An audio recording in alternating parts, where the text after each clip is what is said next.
potuto mai sapere chi siete tutti voi, ma ora vi dirò chi sono io. Io sono una damigella francese, l'ancella più amata dalla nobile Isolda, quella che le portò più dolore quando decisi di restare qui accanto del mio amato soldato, ma che i brutali combattenti siciliani ne devono a me la gioia di poter trascorrere una vita felice accanto a lui, deportandolo e facendo razzia del mio corpo prima di uccidermi. Ma è giusto che vi narri tutto dall'origine.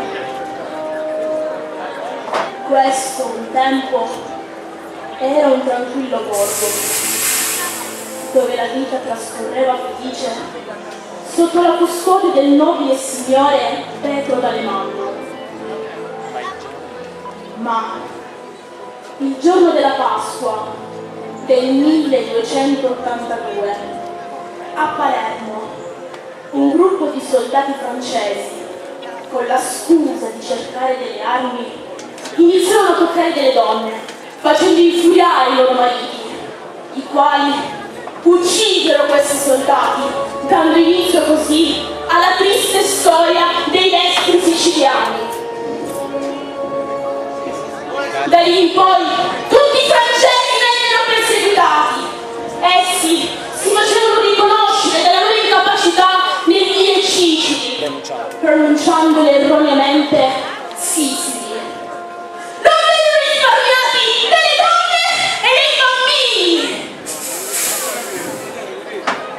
Così molti di loro iniziarono a rifugiarsi all'interno di questa inespugnabile roccaforte, un castello di Storrenga. Ricordo ancora un pover'uomo che, dilaniato dal dolore, ci implorò per il nostro bene di fuggire dal suo terrene non avverse. Poco tempo dopo il castello fu accerchiato dai siciliani e dagli odiatissimi aragonesi.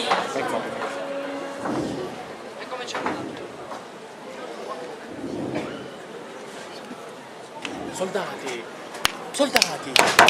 Dai! Guardate! Soldati! Dai!